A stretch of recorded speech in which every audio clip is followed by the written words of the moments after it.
नमस्कार, मी doctor Priyanka Suryavanshi, consultant dermatologist at Shri Siddhivinayak skin clinic Nanded. आज आपण महिलांमध्ये खूप कॉमन केसांच्या प्रॉब्लेमबद्दल बोलणार आहोत. That is female pattern hair loss. त्यालाच अँड्रोजेनेटिक ॲलोपेशिया असं म्हणतात. ह्या डिसीजमध्ये डोक्यावरचे मोस्टली क्राऊन आणि वर्टेक्सवरचे केस हळूहळू जायला स्टार्ट होतात. त्यांची डेन्सिटी कमी होते, हेअर थिन व्हायला स्टार्ट होतात. त्यामुळे जी आपली मिड लाईन पार्टिशन असते ती वाईड होते, म्हणजेच रुंद होते. हे वयाच्या 20 ते 30 वर्षामध्ये स्टार्ट होतं आणि वयाच्या 14 वर्षानंतर हे खूप सिव्हिअर होतं. फिमेल पॅटर्न हेअर लॉसमध्ये फॅमिली हिस्ट्री असते. जर आपल्या घरात असं कुठलंही कुणाला असेल तर आपल्याला होण्याचे चान्सेस असतात. Second factor for pathogenesis of female pattern hair loss is hormonal. जे शरीरामध्ये अँड्रोजन असतात, that is testosterone is converted to dihydrotestosterone by five alpha reductase. जे आपले हेअर फॉलिकल असतात त्याच्यावरती डर्मल पॅपिला असतो.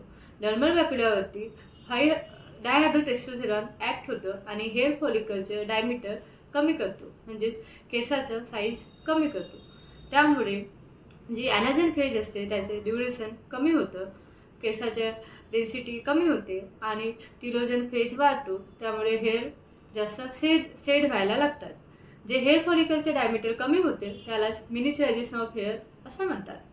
हे डिसीज आणखी काही डिसीजबरोबर असोसिएटेड असतं किंवा याचे काही रिस्क फॅक्टर असतात, जसे की ओबेसिटी असेल, स्ट्रेस असेल, स्मोकिंग असेल किंवा न्यूट्रिशनल डिफिशियन्सी असेल किंवा अदर एंडोक्राईन असेल. Most common endocrine is PCOD, त्यालाच आता PCOM म्हणायले, किंवा डायबिटीज किंवा thyroid disorder. Excessive androgen level यांचे साईन अँड सिम्पटम असतात, जसे की ॲक्ने, पिंपल्स, त्यालाच पिंपल्स असे म्हणतात. हर्सुटिझम म्हणजे excessive hair growth on androgen dependent site, म्हणजेच ते दाढीवरती किंवा साठीवरती केस येणार. त्याबरोबर मेन्स्ट्रुअल सायकल इरेग्युलर असते.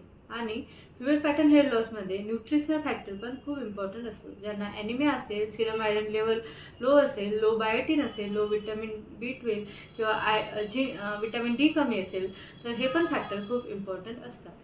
फिमेल पॅटर्न हेअर लॉस आपण मोस्टली क्लिनिकली डायग्नोज करतो, पण काही डाऊट असेल तर काही आपण नॉन इन्व्हेजिव्ह मेथड इन्व्हेस्टिगेशन पण करतो. त्यामध्ये मोस्टली डर्मोस्कोपी हे यूज होत आहे.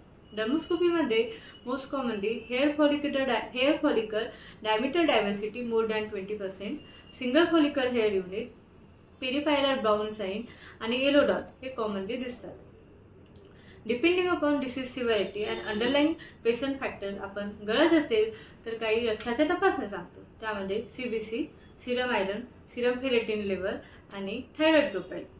आणि फिमेलमध्ये एक्सेसिव्ह अँड्रोजन लेवल याचे साईन अँड सिम्पटम असेल, जसे मी आधी मेन्शन केलं, ॲक्ने, हर्सुटिझम किंवा इरेग्युलर मेन्स्ट्रुअल सायकल, तर त्याकरिता आपण पुन्हा तपासण्या सांगतो. त्यामध्ये आपण USG pelvis to rule out PCOS, serum free LH आणि FSS याचा ratio, serum free testosterone, serum DHES हे इन्व्हेस्टिगेशन ॲडवाईज करतो.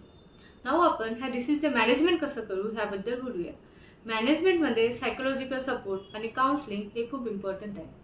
सर्वात आधी पेशंटला हे सांगणं गरजेचं आहे की यामध्ये लॉंग टर्म ट्रीटमेंट चालेल आणि जी आपण औषध सुरू करतो त्याचे रिस्पॉन्स दिसायला वेळ लागेल. सुरुवातीला आपण मिनॉक्सिडिल लोशन लावायला देतो. त्याचे 2%, 5% आणि 10% लोशन फॉर्ममध्ये अवेलेबल आहे.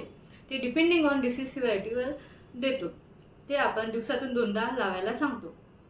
त्याबरोबर गरज असेल तर आपण ओरल मिनॉक्सिडिल देतो.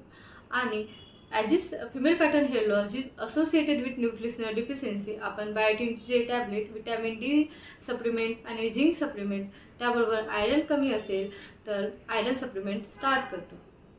आणि पुन्हा हायपर अँड्रोजेनिझमचे काही साईन अँड सिम्पटम असेल तर अँटी अँड्रोजन स्टार्ट करतो. त्यामध्ये मोस्टली स्पॅलरलॉक्टन किंवा ओरल कॉन्ट्रासेप्टिव्ह पिल देतो.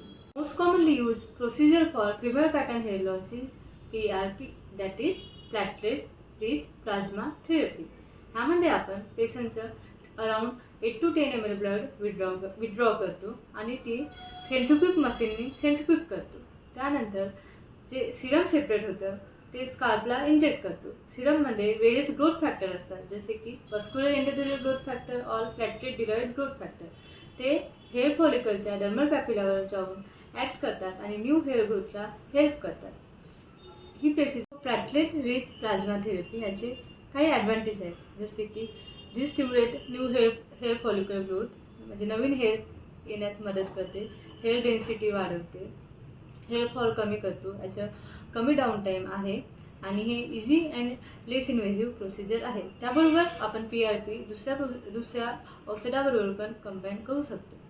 So female pattern hair loss is chronic and progressive disease, slowly वाढणारा आजार आहे आणि ह्यामध्ये लॉंग टर्म ट्रीटमेंट खूप गरजेचे आहे. त्याबरोबर आपण जी ट्रीटमेंट स्टार्ट केली त्याचे रिझल्ट दिसायला ॲटलिस्ट 3 to 6 मंथ लागतात आणि पेशंटला सायकोलॉजिकल काउन्सिलिंग खूप इम्पॉर्टंट आहे. सो वेळेवर निदान केलं आणि वेळेवर ट्रीटमेंट स्टार्ट केले तर आपण प्रोग्रेशन थांबवू शकतो आणि पेशंटला चांगले रिझल्ट येऊ शकतात. तसेच स्किन रिलेटेड माहितीकरिता मला सबस्क्राईब करा, लाईक करा आणि शेअर करा. धन्यवाद.